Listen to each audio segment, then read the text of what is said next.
ባለፈው ሳምንት ያየነውን ዛሬ ክፍል ሁለት እናያለን። ባለፈው ሳምንት ያየነው ስለ ታያለህ፣ በዓይኖች ብቻ ታያለህ፣ ወደ አንተ ግን ምን አይሉም አይቀርቡም ወይም አያገኙንም፣ ጠላቶቻችን አያገኙንም የሚል ነው። በዓይናችን ማየት ማለት ተሸነፍን ማለት አይደለም። ጠላት አታክ አደረገን አገኘን ማለት አይደለም። ዛሬ ሁለተኛውን ክፍል እናያለን። በዘጸአት ምዕራፍ 14 ከቁጥር 1 እስከ 14 ያለው እናንተ አንብቡት። ባለፈው ሳምንት ያየነውን እሱን ነው። ዛሬ ክፍል ሁለትን እንጨርሳለን። ክፍል ሁለት እግዚአብሔር እንዳለን ወደፊትም ልንቀጥል እንችላለን እና ምንድነው ባለፈው ያየነው? ሙሴ እስራኤልን ከግብጽ ምድር ይዞ ከወጣ በኋላ ማለት በእግዚአብሔር ኃይል በቀይ ባህርና በፈርዖን ሰራዊት መካከል እንደ ሳንዱች ወይም በመካከል ገብተው ጠላቶቻቸው ከኋላቸው ከፊታቸው ደግሞ ሊሻገሩት የማይችሉት ቀይ ባህር እንደተደቀነባቸው አይተናል ባለፈው ሳምንት። ስለዚህ በመዝሙር 91 ያለውንም ቃል አይተናል። በዓይኖች ብቻ ትመለከታለህ፣ ወደ አንተ ግን ምን አይሉም አይቀርቡም። ስለዚህ መጽሐፍ ቅዱሳችን የእግዚአብሔር ቃል የሚነግረን ቃል ሁሉ እውነት ነው። የእግዚአብሔር ቃል የሚናገረው ቃሌ ምንድነው አለ እግዚአብሔር፣ እውነት ነው አለ። ሃሌሉያ። በእውኑ ቃሌ እንደ እሳት ድንጋይንም እንደሚያደቅ መዶሻ አይደለችንም ነው ይላል ኤርምያስ 23 ላይ። በእውኑ ቃሌ እንደ እሳት ድንጋይንም እንደሚያደቅ መዶሻ አይደለችምን? ዛሬ የምናየው ክፍል ሁለት ምንድነው? ባለፈው በደንብ አላብራራሁትም፣ ዛሬ አብራራለሁ የበለጠ። ለምን ብዙ ጊዜ በክርስቲያን ላይ ክርስቲያንን እየፈተነ ያለ ነገር፣ ቅዱሳንን እየፈተነ ያለ ነገር ምንድነው?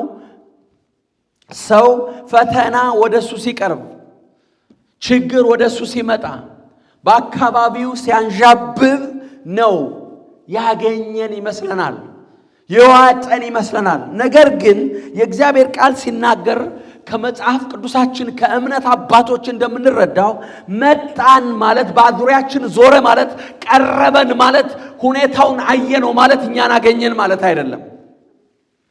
ለምን? እግዚአብሔር የተስፋ ቃል የሰጠው ምን ያለ ነው? የታመነ ነው። በዓይኖች ብቻ ታያለ፣ ወደ አንተ ግን ምን አይልም አይቀርብም። what does that mean? እስራኤል በሁለት ነገር ነበር የተከበበው። ከፊትም ከኋላም የማይወጡበት እናልፈዋለን ብለው የማያስቡት ችግር ነበር የገጠማቸው። በጣም ቻሌንጅ ነው። ያን ቻሌንጅ ማለፍ እንዴት ቻሉ? እነሱ እምነት ስለሌላቸው ነው ሙሴ ላይ ይጮህ የነበሩት። እምነት ስላጠራቸው ነው ሙሴ ላይ እጅግ በጣም ነበር የሚጮህበት። ሙሴን በግብጽ መቃብር ስለሌለ ነው ወይ ወደ ምድረ በዳ ልታስገድል ነው ያሰብከው አሉት። ሁልጊዜ በእነሱ ላይ ነው የምንፈርደው። ሁልጊዜ እንዴት እንደዚህ ያሉ ነው የምንለው። እኛ ግን በሕይወታችን በራሳችን ሕይወት ማየት የሚገባን ነገር አለ። በእኛ ሕይወት የምናየው ዛሬ እንዲህ አይነት ተመሳሳይ ነገር አለ። የተለያየ ነገር፣ በሽታ ሊሆን ይችላል፣ ማጣት ሊሆን ይችላል፣ ችግር ሊሆን ይችላል፣ የሰዎች ፉከራ ሊሆን ይችላል። በስተጀርባው ማንም ይሁን ምንም በሽታም በሉት ምን በሉት ከኋላ ያለው ግን ዲያብሎስ ነው። የነፍሳችን ጠላት ነው። የተሸነፈው ጠላት ነው። ስለዚህ እግዚአብሔር ቃል ግን ምንድነው የሚለው? እኔ ካንተ ጋር ነኝና ድል አይነሱም ይላል። ሃሌሉያ። አያገኙንም እምላችሁ ዛሬ ስሙኝ። አያገኙንም ማለት አያገኙንም በዙሪያችን ቀረቡ ማለት አየናቸው ማለት ቻሌንጅ መጣ ማለት በሽታ መጣ ማለት ሊያገኘን አይችልም። ጌታ ኢየሱስ እንደዚህ አለ፣ ስጋን የሚገድሉትን ምን አትበሉ፣ አትፍሩ። ስጋን ብቻ ገለው ነፍስንና መንፈስን ሊገሉ የማይችሉትን መፍራት የለባችሁም። በሽታ በሉት፣ ማንኛውም በምድር ላይ ያለው ቻሌንጅ ሁሉ አንድ ነገር ነው ሊያደርግ የሚችለው፣ በስጋ ላይ ብቻ ነው ስልጣን ያለው። አንተን አያገኝህም፣ አንቺን አያገኝህም፣ አንተን አያገኝህም፣ እኛን አያገኘንም። ለምን? እግዚአብሔር የሰጠው የተስፋ ቃል የታመነ ነው። ሜክ ሹር ዩ አር ኢን ክራይስት ጂሰስ። ታያለ ማለት አየው ማለት ሊያጠፋህ ነው ማለት አይደለም። እኛ የማያልፍ ርስት አለን በሰማይ። ሃሌሉያ! የተባረከ ተስፋ አለን። የማያልፍ ርስት አለን። ሌላ አዲስ ሀገር አለን። ከዚህ ከተለየን በኋላ መኖሪያችን ሰማይ ነው። የምንኖረው በሰማይ ነው። የምንኖረው በእግዚአብሔር ዘንድ ነው። የምንኖረው ሃሌሉያ ሐዘን፣ ጸጸት፣ ጨለማ የሌለበት ሀገር ነው የምንኖረው። አዲስ ሀገር አለን። እዚህ ሀገር አልፈን ስንሄድ ከሚጠፋው ዓለም ከሚያልፈው ዓለም ወደማያልፍ ዓለም ውስጥ እንሄዳለን። ስለዚህ ምንድን ነው የሚያስፈራ? There is nothing to make us afraid. There is nothing to make us doubt. There is nothing. ሰይጣን በኢዮብ ላይ ያመጣውን መመልከት እንችላለን። ስጋውን እጅግ አጎሳቆለው። ስጋው በጣም ተጎሳቆለ፣ ቆሰለ፣ ንብረት ሁሉ ጠፋ። ከዚህ በኋላ ተስፋ የለኝም አለ። ማለት በምድር ላይ ያሉ ሰራተኞች ባሮች ራሱ ናቁኝ አለ። ሚስቴ ትንፋሽን የኔን እስትንፋስ ምን አለችው? ጠላችሁ አለ። that's human being። እግዚአብሔር ግን ከሱ ጋር ነው። ሁሌ ቀንን 24 ሰዓት እያየው ነበር ኢዮብን። ከሰይጣን ጋር ስለተወዳደረ ነው። ምን አለ? ባሪያዬን ኢዮብን አየኸውን ስላለ ነው። ስለዚህ እግዚአብሔር በፍጹም አሳልፎ ለጨለማ አልሰጠውም። ያጠፋውን ሁሉ አጠፋ። የእግዚአብሔር ስም ብሩክ ይሁን አለ። ሃሌሉያ! ስለዚህ እግዚአብሔር እንደዛ እኛን ሊታመንብን ይፈልጋል። እኛ የእግዚአብሔር ታማኝ፣ አንተ በጎ ታማኝ ባሪያ ብለን በሰማይ ስፍራ ሃሌሉያ በክርስቶስ ኢየሱስ በአብ ቀኝ ሲያስቀምጠን ያገኘነው የዘላለም ሕይወት እጅግ የከበረ ነው። ሃሌሉያ! የተባረከ ተስፋ ነው ያለን። የማያልፍ ርስት ነው ያለን። የዘላለም ሕይወት ነው ያለን። ያንን ሊያስጥለን የሚችል ምንም አይነት ዲሞኒክ ፓወር የለም። as long as እኛ ራሳችን ካልጣልነው በስተቀር፣ እኛ ምርጫችን ከሳትን በስተቀር፣ ምርጫችን እግዚአብሔር ካደረግን እግዚአብሔር ሁልጊዜ ከኛ ጋር ነው። ከሚመጣው ነገር ሁሉ ያስመልጠናል። ዮሴፍን ማየት እንችላለን። ዮሴፍ በጊዜው በጭራሽ ምናልባት በቃ ቀን ይወጣል ብሎ ላያስብ ይችላል። በተለይም ከጳጢፋራ ቤት ወደ እስር ቤት ሲገባ የኔ ነገር በቃ ህልሜ እንዴት ሊፈጸም ይሆናል? እንዴት የኔ ነገር ከዚህ በኋላ ምን ዋጋ አለኝ? ምን ተስፋ አለኝ? ትልቅ ባለስልጣን አሳስሮኛል። ያሳሰረኝ ባለስልጣን በፈርዖን ዘንድ ተቀባይነት ያለው ነው። ይሄ ሰው ያለውን ያደርጋል፣ ይቀበለዋል። በእኔ የሚሆንብኝን ብቻ ማየት ነው። የሚደረግበትን ክፉ ነገር ይጠብቃል ብዬ አስባለሁ። ነገር ግን እግዚአብሔር የጉብኝት ጊዜ አመጣ። ሃሌሉያ! የተናገረውን የሚፈጽም እግዚአብሔር፣ ያለውን የሚያደርግ እግዚአብሔር አይጥልህም፣ አይጥልሽም፣ አይጥልህም፣ አይጥልሽም። የታመነ ነው እሱ። የተስፋን ቃል የሰጠው እሱ የታመነ ነው። የእግዚአብሔር ቃል አይቀየርም። ሃሌሉያ! አብርሃምን በምዕራፍ 12 ላይ ያገኘው። ምዕራፍ 12 ላይ አግኝቶ የተናገረው ነገር አለ። በምዕራፍ 12 ላይ ምን አለው?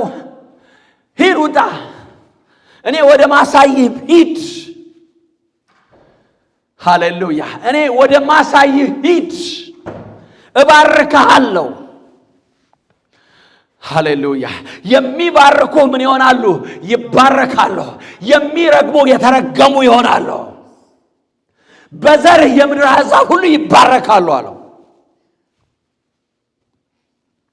ከዛ ልጅ እንደሚሰጠው ተስፋ ሰጥቶታል።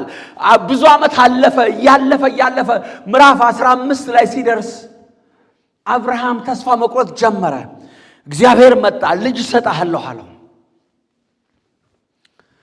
ምክንያቱም እኔ ለአንተ ጋሻህ ነኝ ነው ያለው። እናነበዋለን። እኔ ለአንተ ጋሻህ ነኝ፣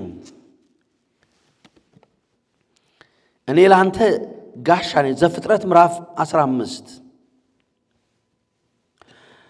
ከዚህም ነገር በኋላ የእግዚአብሔር ቃል በራእይ ወደ አብርሃም መጣ እንዲህ ሲል፣ አብርሃም ሆይ አትፍራ፣ እኔ ለአንተ ጋሻ ነኝና ዋጋህም እጅግ ታላቅ ነው።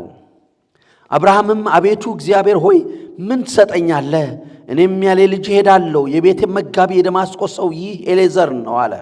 ኤሌዘር የተባለውን ይቅርታ አብርሃምም ለእኔ ዘር አልሰጠኸኝም፣ እነሆ በቤቴ የተወለደ ሰው ይወርሰኛል አለ። እነሆም የእግዚአብሔር ቃል እንዲህ ሲል መጣለት፣ ይህ አይወርስህም፣ ነገር ግን ከጉልበት የሚወጣው ይወርስሃል። ወደ ሜዳም አወጣውና ወደ ሰማይ ተመልከት፣ ከዋክብትን ልትቆጥራቸው ትችል እንደሆነ ቁጠር አለው። ዘርህ እንደዚህ ይሆናል አለው። አብርሃምም በእግዚአብሔር አመነ፣ ጽድቅም ሆኖ ተቆጠረለት። ሃሌሉያ።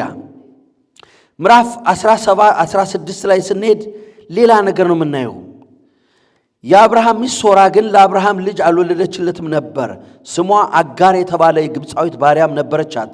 ሶራም አብርሃም እነሆ እንዳልወልድ እግዚአብሔር ዘጋኝ፣ ምናልባት ከእርሷ ዘንድ አያችሁት። ምዕራፍ 15 ላይ እዛው ከተወሰነ ጊዜ በፊት ምን ያህል ዓመት እንደቆየ አናቅም። እግዚአብሔር ተስፋ ሰጥቶት እያለ ነገር ግን ምዕራፍ 16 ላይ አጋር አብርሃምን ስታሳስተው እንመለከታለን። ወደ ሳራ ወደ አጋር እንዲገባ ሳራ አብርሃምን ወደ አጋር እንዲገባ ስታስተው እንመለከታለን። አብርሃም እምነት ጠፍቶ አይደለም፣ ነገር ግን ሚስቱ ነው ያደረገችው። ሚስቱ ሳራ ራሱ የእምነት እናት እንደሆነች ይናገራል። ሳራን ምሰሏት እያለ መጽሐፍ ቅዱስ እናታችሁን ሳራ ምሰሉ ይላል። የተቆፈራችሁበትን አብርሃምንና የእናታችሁን ሳራ አስቡ እያለ በኢሳይያስ ላይ ይናገራል። ስለዚህ መጽሐፍ ቅዱስ ሲነግረን ምዕራፍ 16 ላይ አብርሃም ስቶ ነበር። አብርሃም ልጅ ወለደ ወይም አጋርን አስረገዛት። እግዚአብሔር ግን ቃሉን አልቀየረም። ምዕራፍ 17 ላይ እናነባለን። ምዕራፍ 17 ላይ እግዚአብሔር እንደገና አሁንም መጣ። እግዚአብሔር እንደገና መጣ። አብርሃምም የ99 ዓመት ሰው በሆነ ጊዜ እግዚአብሔር ለአብርሃም ተገለጠለትና እኔ ኤልሻዳይ ነኝ። እኔ ምንድን ነኝ? ኤልሻዳይ ነኝ። በፊቴ ተመላለስ ፍጹምም ሁን። ለምንድን ነው ፍጹም ለሆነ ሰው እግዚአብሔር ፍጹሙን አይለውም? እኔ ኤልሻዳይ ነኝ ያለበት እግዚአብሔር ምክንያቱ ምንድን ነው? ምክንያቱ እግዚአብሔር ሁሉን እንደሚችል አምላክ ለአብርሃም እየተነገረው ነበር። እሱ አብርሃም ተጠራጥሮ ማለት ወይም ደግሞ ወደ አጋር በመግባቱ ነው ይሄን የተናገረው። ስለዚህ አብርሃም ያንን ያመነው በምዕራፍ 15 ላይ እግዚአብሔርን አመነ ነው ያለን። 16 ላይ ግን ወደ ምን ገባ? ወደ አጋር ገባ። እግዚአብሔር ግን ቃሉን አልቀየረም። እሰጥሃለሁ ከሳራ ዘርህ እንደ ሰማይ ኮከብ እንደ ምድር አሸዋ ይሆናል ያለውን እግዚአብሔር አደረገው። ሃሌሉያ። በተስፋው ቃልኛ በክርስቶስ የዳነውን የሚጨምር ነው የተስፋው ቃል። ስለዚህ እግዚአብሔር አምላክ የተመሰገነ ነው። ዛሬ በዩቲዩብ በፌስቡክ የምታዩ በተለያየ ሶሻል ሚዲያ እየተከታተላችሁኝ ያላችሁና ወደፊትም ይሄን ቪዲዮ የምታዩ ዛሬ ነግራችኋለሁ። አምላካችን እግዚአብሔር ታማኝ ነው። አምላካችን እግዚአብሔር ታማኝ አምላክ ስለሆነ በዓይንህ ነው የምታየው። የጠላትህን ጉራ የሚያደርገውን ክፉ ሴራውን ታያለህ። አንተን ግን ፈጽሞ አያገኝህም። ምን ማለት ነው?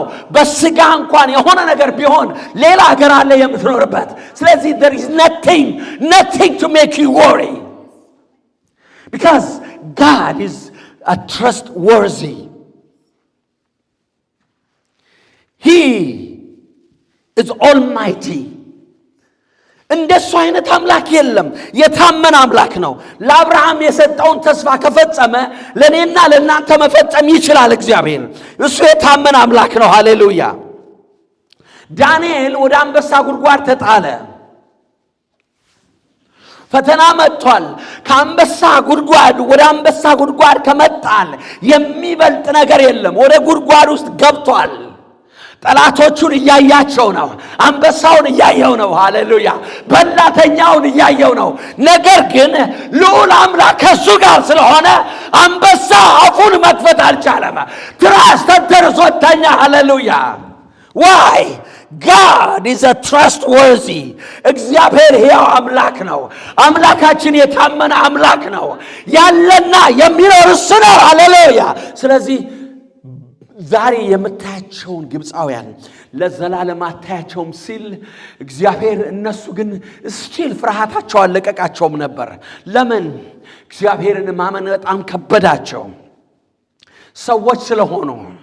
እኛስ ዛሬ ስራ ብናጣ፣ የሁለት ሳምንት ደሞዝ ባይኖረን፣ የተለያየ ነገር ዶክተር የተለያየ ነገር ቢለን how much we trust God, how much we trust in him, how much we believe him. የኛ ሁኔታ ከዳንኤል አይበልጥም ወገኖቼ። የሚዳሰስ የሚጨበጥ ሁኔታ ውስጥ ነው የገባው ዳንኤል። ወደ አንበሳ ጉድጓድ ነው የተጣለው።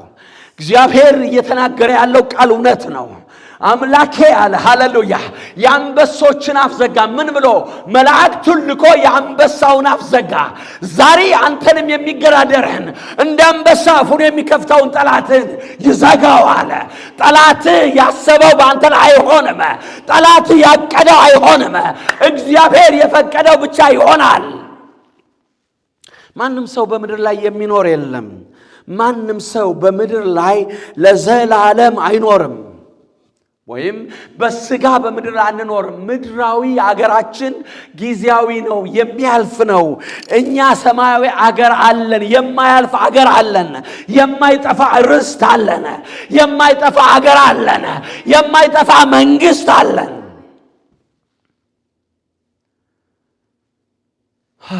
Jesus, thank you Father, thank you Lord,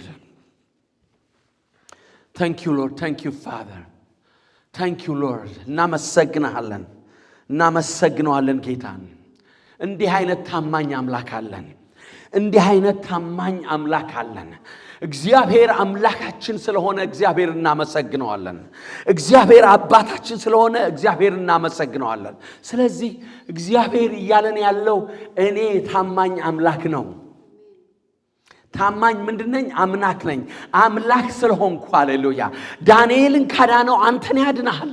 ዮሴፍን ከእስር ቤት አውጥቶ ሁለተኛ ሰው የፈርዖን ካደረገው ለኔም ላንተም እግዚአብሔር ያለውን የገባውን ኪዳን ይፈጽማል።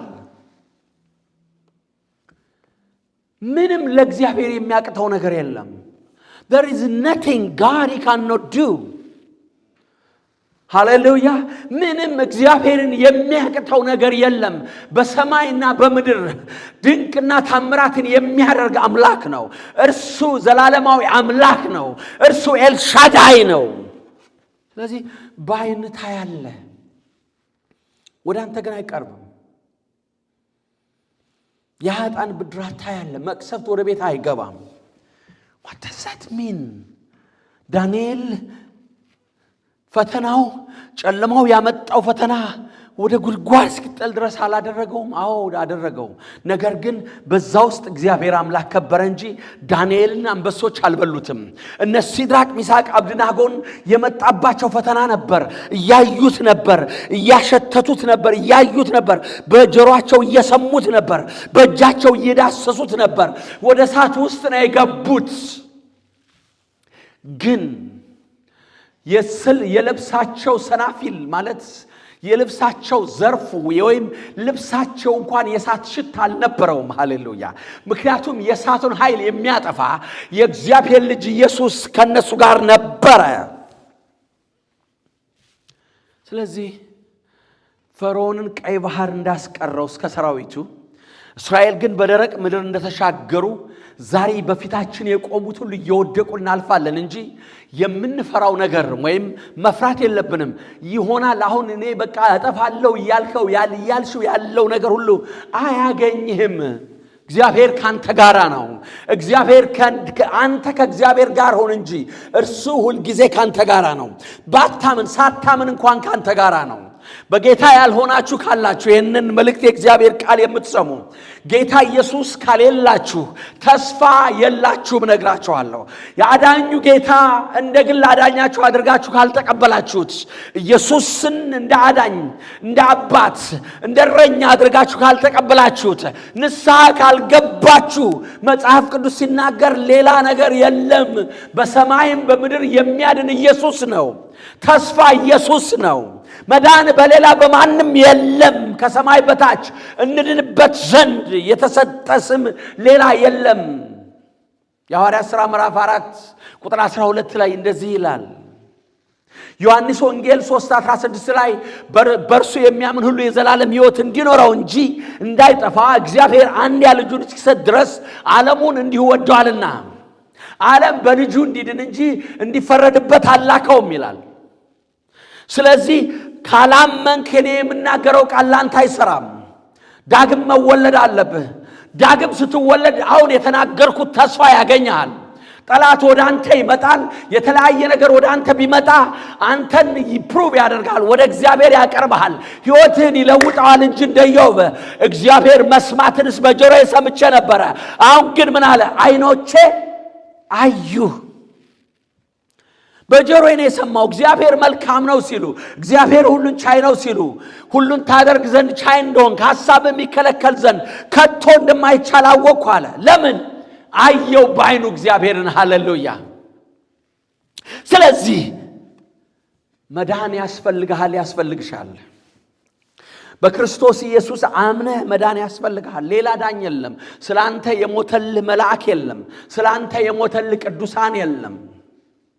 ኢየሱስ የእግዚአብሔር ልጅ እንደሆነ እሱ ደግሞ እንደመጣ ወደ ምድር ሰው እንደሆነ ደግሞ በሶስተኛው እንደሞተ እንደተሰቀለና እንደተሰቀለ እንደሞተ እንደተቀበረ በሶስተኛው ቀን ሞትን ድል አድርጎ እንደተነሳ የማያምን ነቢይ ይሁን ምንም የእግዚአብሔር ጠላት ነው፣ የክርስቶስ ተቃዋሚ ነው። እደግመዋለሁ። ኢየሱስ የእግዚአብሔር ልጅ እንደሆነ ኢየሱስ በሥጋ እንደተገለጠ የማያምን ክርስቶስ ኢየሱስን አዳኝነት የማይቀበል ሁሉ የክርስቶስ ተቃዋሚ ነው ወይም አንቲክራይስት ነው። እደግመዋለሁ። ኢየሱስ ክርስቶስ የእግዚአብሔር ልጅ እንደሆነ የማያምን ኢየሱስ ክርስቶስ ከሰማይ ወደ ምድር መጥቶ በሰውነት ሃሌሉያ ሰው አምላክ ሰው እንደሆነ የማያምን እንደሞተ እንደተቀበረ በሶስተኛው ቀን ሞትን ድል አድርጎ እንደተነሳ በአብ ቀኝ አሁን በሰማይ እንዳለ ዳግመኛ እንደሚመጣ የማያምን የክርስቶስ ተቃዋሚ መንፈስ ነው። ሐሰተኛ ነው እሱ። ሌላ ዳኝ የለም። የሚያድን ኢየሱስ ነው። የተናገርኩት ቃል አሁን እግዚአብሔር የተናገረው የእግዚአብሔር ቃል ይህ መጽሐፍ ላይ የተጻፈው ቃል የሚፈጸመው ባመነ ሰው ብቻ ነው። ያላመነ ሰው ተስፋ የለውም። ተስፋው አንድ ነው፣ ወደ ክርስቶስ መምጣት ነው። ክርስቶስን በማመን የሚገኘውን የዘላለም ሕይወት አግኝቶ ደህንነት አግኝቶ የዘላለም ሕይወት በሰማይ እንዲኖር ዳግም መወለድ ያስፈልገዋል። ዮሐንስ ወንጌል ምዕራፍ 3 ላይ ምን ይላል? ኒቆዲሞስ የሚባል ሰው ወደ ኢየሱስ በሌሊት መጥቶ ነው የሚለው፣ አንተ እግዚአብሔር ከሱ ጋር ካልሆነ በስተቀር የምታደርገውን ነገር የታምራት የሚያደርግ የለም አለው። ንግግሩ ጥሩ ነው፣ ያስደስታል። ኢየሱስ ግን እሱ ስለሚያውቀው ምን አለው? አይ ሰው ዳግመኛ መወለድ ያስፈልገዋል አለው። ያለዛ ወደ እግዚአብሔር መንግሥት አትገባም አለ። ስለዚህ እግዚአብሔር ጥበቃና ምሕረት በአንተ ላይ በአንቺ ላይ እንዲሆን ኢየሱስን ተቀበል። ያለዛ ግን የምታየው ሁሉ ዲስትሮይ ያደርግሃል። የምታየው ሁሉ የሚመጣው በሽታ ይሁን ምንም ነገር አንድ ሰው በክርስቶስ ካልሆነ ኢየሱስ አምላኩ ካልሆነ ኢየሱስ አባቱ ካልሆነ ኢየሱስ እረኛው ካልሆነ እረኛ የሌለው ቅጥር የሌለው ከተማ ነው። ቅጥር የሌለው ከተማ፣ ቅጥር የሌለው አዝመራ፣ ከብቶች፣ በጎች፣ ፍየሎች፣ አህዮች ሁሉ ገብተው ያንን ሰብል ይበሉታል። ልክ እንደዛ ነው። የታጠረ ከሆነ ግን አጥሩን ጥሶ የሚገባ የለም። ሃሌሉያ! ቅጥራችን ኢየሱስ ነው። ለምናምን እናገራለሁ። ሁኔታዎች አያጠፉህም። የምታየው ነገር it cannot destroy you because you are in Christ Jesus. በክርስቶስ ስለሆንክ፣ ክርስቶስ ባንተ ስላለ፣ አንተ በክርስቶስ ስላለ ፈጽሞ አያገኝህም። what does that mean? እንደገና ደግመዋለሁ፣ ስሙኝ። በዚህ ምድር ላይ በስጋችን እንኳን ብናልፍ መንፈሳችን ወይም እውነተኛ ማንነታችን መንፈሳዊነታችን ውስጥ ያለው መንፈስ ነው። የሥጋ አይደለም። ሥጋ ድንኳን ነው። ድንኳኑ የተለያየ ነገር ሊያገኘው ይችላል። ከዚህ ምድር ሊያልፍ ይችላል። እስከዚህ ድረስ ነው እግዚአብሔርን ማመን ያለብን።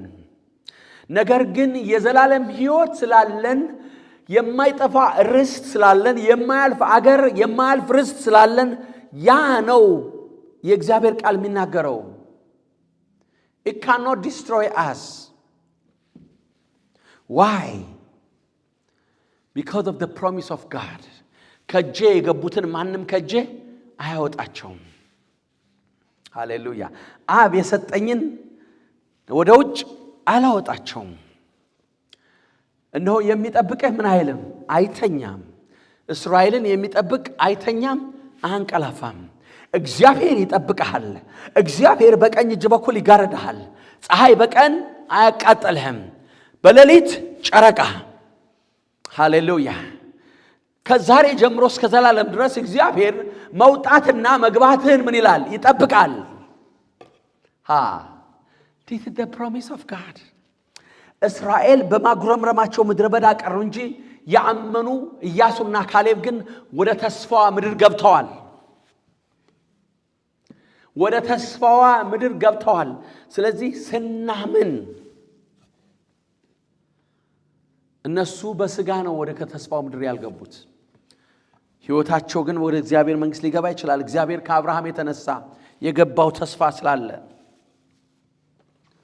እኛ ግን ደህንነታችን ዕለት ዕለት ከእግዚአብሔር ጋር በመጣበቅ ልንጠብቅ ይገባናል። በነጻ ደህንነትን አግኝተናል። ኃጢአት ስንሰራ ግን ያንን ነገር ልናጣው እንችላለን። ኃጢአት ከእግዚአብሔር ስለሚለይ፣ ኃጢአት ጨለማ ስለሆነ፣ የዲያብሎስ ስለሆነ፣ ስለዚህ ነገሮች ከበቡን ማለት አገኙን ማለት አይደለም። ኖ ዳንኤል እንዳልኳችሁ ጉድጓድ ውስጥ ገብቷል። ዮሴፍ እስር ቤት ገብቷል፣ ጉድጓድ ተጥሏል። ዳዊት በኔና በሞት መካከል አንድ እርምጃ ቀርቷል ብሏል። ንጉሥ ነበር የሚያሳደው። አንድ ሰው 600 ሰራዊት ብቻ ያለው፣ ለጊዜው ብዙ ሰው የሌለው፣ ወደፊት ግን ደስትኒ ግሬትነስ የሚጠብቀው እንደ ልቤ ሊለው እግዚአብሔር ሃሌሉያ እስራኤል የሚባለውን ምድር እስራኤል የሚባለውን ኔሽን ሊገዛ ንጉሥ ሊሆን ያለ ሰው አንድ እስራኤልን የሚመራ ንጉሥ እስራኤልን በሙሉ ይሁዳንና ሰማርያ የሚባለውን ይገዛ የነበረው ሳኦል እያሳደደው ነበር። እጁ አላገኘችውም። አሜን አሜን። የሳኦል እጅ አታገኝህም። እግዚአብሔር ቃል እንደዚህ ይላል። የዳዊት ቤት እየበረታ የሳኦል ቤት ምን እያለ ሄደ? እየደከመ ሄደ። This is the promise of God. እግዚአብሔርን ተስፋ የምናደርገው ለዚህ ምድር ብቻ ከሆነ በምድር ያሉ ሰዎች ይበልጡናል። እኛ አምላካችን እግዚአብሔር ተስፋ የምናደርገው ለሰማዩ ሕይወት ነው። በሳት ተቃጥለው ያለፉ አሉ። በዘይት ተጠብሰዋል። ከአንበሳ ጋር ተታግለዋል። እግዚአብሔር ሊያድናቸው ይችላል። ሌሎችን አድኗል። ነገር ግን በዛ አልፈዋል። በሰይፍ ተቆርጠዋል። በዘይት ተቀቅለዋል። ሕይወት ክርስቶስ ስለገባቸው ኢየሱስን በወሬ አይደለም የሰሙት፣ ስለ ዳሰውታል፣ አይተውታል፣ እንደተናገሩት ሰምተውታል። ኢየሱስ ከእጁ ነገሮችን ሁሉ ከእጁ ተቀብለዋል፣ በመንፈስ ቅዱስ ተጠምቀዋል። ስለዚህ ከዚህ ምድር መለየት ለነሱ ምንም አልነበረም። እስጢፋኖስ እናንተ አንገተ ደንዳኖች አለ። ሃሌሉያ። ከዛ የእግዚአብሔር ልጅ አየው ይላል። በድንጋይ እየደበደቡት የድንጋይ ናዳ እየወረደ የእግዚአብሔር ልጅ አየውና ምን አለ? የሚያደርጉትን አያውቁምና ምን በላቸው? ይቅር በላቸው። This is life in Christ Jesus. Death in this flesh could not separate the martyrs of God. He was just a deacon. ከክርስቶስ ሊለየው አይችልም። ከክርስቶስ ፍቅር ማን ይለየናል አለ ሐዋርያ ጳውሎስ። ሞት ነው አለ፣ ረሃብ፣ ጥማት፣ ስደት፣ ምንም የሚለየን ነገር የለም አለ። ሃሌሉያ። ከክርስቶስ ፍቅር ሊለየን የሚችል ነገር የለም። ስለዚህ ጠላት በፍጹም አያገኘንም። አሜን አሜን። እስጢፋኖስን አላገኘውም። ሃሌሉያ። ጳውሎስን፣ ጴጥሮስን፣ ሐዋርያትን በዘይት ይበል በምን ይበል አላገኛቸውም። ከአንበሳ ጉድጓድ ጋር በአንበሳ ይበሉ ሊያገኛቸው አልቻለም። አሁን በሰማያት አሉ። ሃሌሉያ። 12ቱ የበጉ ሐዋርያት ተብለው በክብር እናያቸዋለን አንድ ቀን። ሃሌሉያ። ቅርብ ቀን እናያቸዋለን። የእግዚአብሔር ስም ብሩክ ይሁን። የመጨረሻው የሞት ሞት ግን ክሳራ ክርስቶስ ኢየሱስን ሳያውቁ መሞት ነው ወገኖች። ያ ነው ሊያሸንፈን ወይም ሊያገኘን። መቅሰፍት ወደ ቤት አይገባም የሚለው ገባ ምንለው እሱን ነው። ክርስቶስ ኢየሱስን እንደ አዳኙ አድርጎ የተቀበለ ሰው የዳነ ሰው ሞት ግን ክቡር ነው። የቅዱሳን ሞት በእግዚአብሔር ፊት ምንድነው ይላል? ክቡር ነው። ታንክ ዩ ጂሰስ። ጨርሳለሁ። ይህን ቃል እግዚአብሔር በልባችን ያሳድረው። ሃሌሉያ ሃሌሉያ። እናመሰግነዋለን ጌታን፣ እናመሰግነዋለን።